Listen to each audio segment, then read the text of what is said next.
What you can do when you're interacting with somebody is you can fork off from one way or another.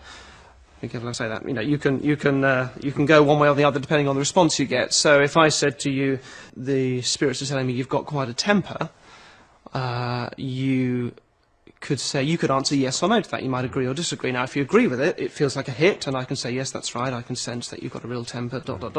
If you say no, I can say, but what's great about you is that you've learnt to control it on the outside. It still feels like a hit.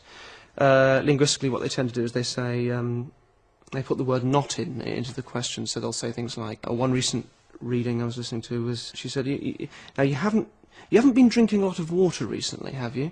And by phrasing it in the negative, it allows a yes or no to be a hit. And the answer was no, and she said, well, you should do. The spirit's telling me you need to be drinking more than you are. You haven't been drinking much. And it sounded like a hit. Equally, if the person said yes, it would have seemed like, yes, they're telling me, you know, either way.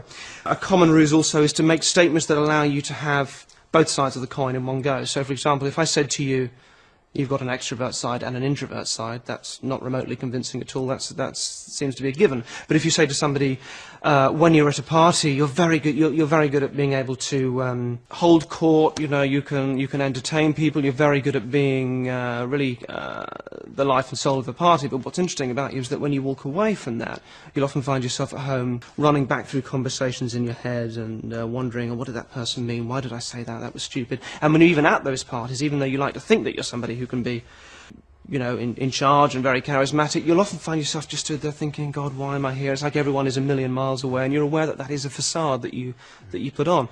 Now, whether or not that applies to you, the fact is, all I'm doing is saying that you've got an introvert and an extrovert side, which cancels itself out. It means nothing, and yet most people will find a way of sort of making that easily fit themselves.